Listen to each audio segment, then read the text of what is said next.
সুপ্রিয় দর্শক, আসসালামু আলাইকুম। কেমন আছেন সবাই? আশা করছি যে যেখানে আছেন ভালো আছেন এবং সুস্থ আছেন। সবাইকে স্বাগতম জানাচ্ছি আমার আরেকটি নতুন এপিসোড দেখার জন্য। আমি আজকে আপনাদের সাথে শেয়ার করছি একদমই দোকানের মতো ফুলকো নরম তুলতুলে নানপুরি। এই নানপুরিটা খেতে কিন্তু অনেক টেস্টি।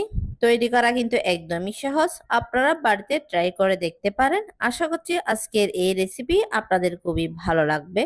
তাহলে চলুন আর কথা না বাড়িয়ে মূল রেসিপিতে যাওয়া যাক। প্রথমে আমি নানপুরি ডোটা তৈরি করে নিচ্ছি। তার জন্য আমি এখানে 2 কাপ ময়দা নিয়ে নিয়েছি। এই পর্যায়ে চিনি দিয়ে দিচ্ছি আমি 1 টেবিল চামচের মতো, স্বাদ অনুযায়ী লবণ দিয়ে দিচ্ছি। এই পর্যায়ে কুকিং অয়েল দিয়ে দিয়েছি 2 টেবিল চামচের মতো। আমি 1 টেবিল চামচের মতো ইস্ট দিয়ে দিয়েছি। এখন সবগুলো একসঙ্গে ভালো করে মিক্স করে নিচ্ছি। আশা করছি আজকের রেসিপিটা আপনাদের কাছে ভালো লাগবে। ভালো লাগলে প্লিজ প্লিজ আমার চ্যানেলটা সাবস্ক্রাইব করে পাশে থাকার বেল আইকনটি প্রেস করে রাখবেন, আমাকে সাপোর্ট করবেন। আমি এখানে 1 গ্লাস পানি নিয়ে সেখান থেকে অল্প অল্প দিয়ে একটা ডো তৈরি করে নিয়েছি। ডোটাকে আমি অনেকক্ষণ ধরে একটু মতে নিয়েছি। এখন আমি 30 মিনিট রেস্টে রেখে দিচ্ছি। এই ডোটা সেট হওয়ার জন্য 30 মিনিট রাখার পরে আমি আবারও ফিরে এসেছি। দেখেন ডোটা সেট হয়ে গেছে। এখন এর মধ্যে যে বাতাসটা আছে সেটা আমি একটু মতে বের করে দিচ্ছি।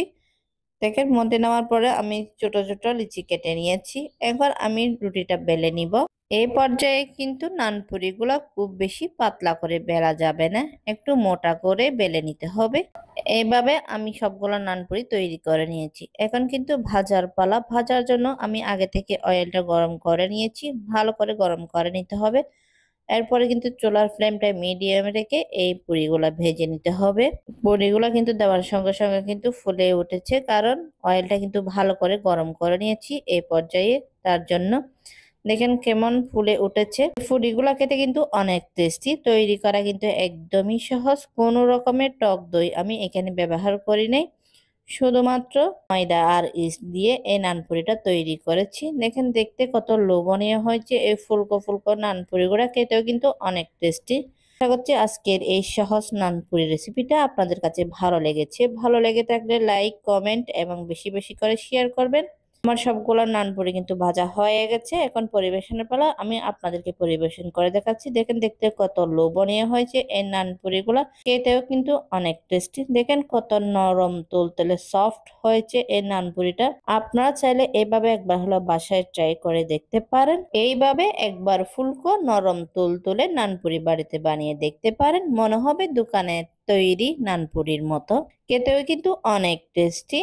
আমি একটা ছিঁড়ে দেখাচ্ছি। দেখেন কত সফট নরম তুলতুলে। আশা করছি আজকের এই নানপুরি রেসিপিটা আপনাদের কাছে ভালো লেগেছে। ভালো লেগে থাকলে প্লিজ প্লিজ আমার চ্যানেলটা সাবস্ক্রাইব করে পাশে থাকার বেল আইকনটি প্রেস করে রাখবেন, আমাকে সাপোর্ট করবেন। যারা এই নানপুরি রেসিপিটা ফেসবুক থেকে দেখছেন প্লিজ আমার পেজটা ফলো এবং লাইক করে দিবেন। আর আজকের এই নানপুরি রেসিপিটা আপনাদের কাছে কেমন লেগেছে অবশ্যই কমেন্টের মধ্যে জানাবেন।